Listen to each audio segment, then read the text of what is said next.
அந்த திமுக ஆட்சியில எதுவுமே செய்யல அப்படின்னு சொல்லி விமர்சனங்கள் தொடர்ந்து வைத்தீங்க. ஆனா 40க்கு 40 வெற்றி பெற்றிருக்காங்க. இதை எப்படி பாக்குறீங்க? இல்லை, அவங்க மின்சார கட்டணத்தை உயர்த்தினாங்க, சொத்து வரி உயர்த்தினாங்க, சட்டம் ஒழுங்கு சீரழிஞ்சு போச்சு, போதைப்பொருள் நடமாட்டம் அதிகமாகிடுச்சு, வாரிசு அரசியலை முன்னிலைப்படுத்தினாங்க, எல்லாமே நிகழ்ந்துச்சு.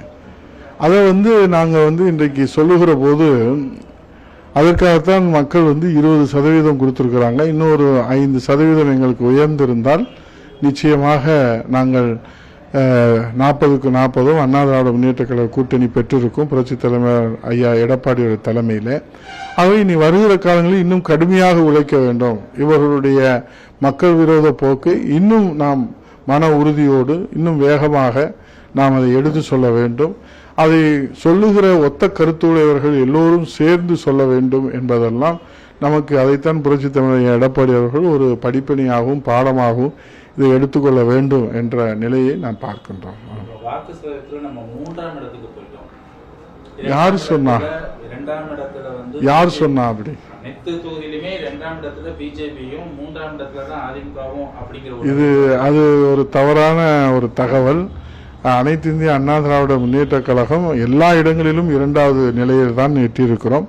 சில இடங்களிலே இந்த ஃபேஸ் வேல்யூ கேண்டிடேட் என்று சொல்லக்கூடிய மத்திய அமைச்சர்களாக உருவாகக்கூடிய வாய்ப்புள்ளவர்கள் என்று அவர்கள் பிரச்சார வியூகத்தை முன்னெடுத்த அந்த தொகுதிகளிலே தான் எங்களுக்கு அண்ணா திராவிட முன்னேற்ற கழகத்திற்கு வாக்கு வங்கிகளை பெறுவதிலே பல்வேறு சவால்கள் இருந்தது.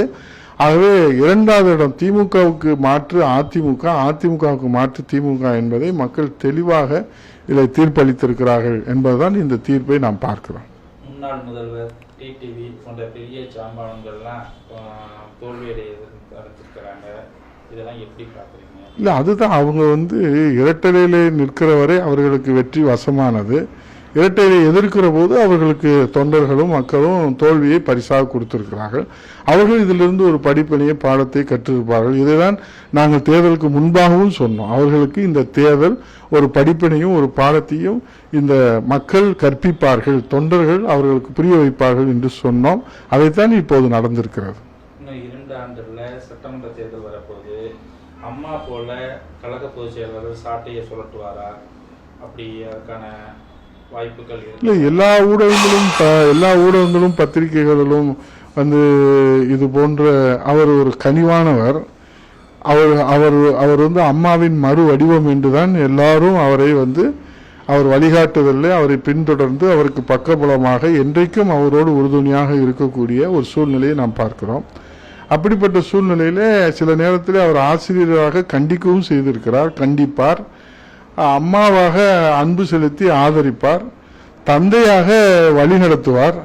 ஆகவே ஒரு தலைவராக இருந்து எல்லோரையும் காப்பாற்றுவார். இதில் எந்த விதமான மாற்று கருத்தும் இல்லை. ஆகவே அம்மாவின் மறுவடிவமாக புரட்சித் தலைவருடைய அந்த கொள்கை வழியிலே, அண்ணாவின் கொள்கை வழியிலே நின்று இன்றைக்கு நம்மையெல்லாம் காக்கின்ற தமிழ்நாட்டிற்கு ஒரு புதிய நம்பிக்கையை ஏற்படுத்துகின்ற வகையில் அவர் உழைத்து வருகின்றார்கள்.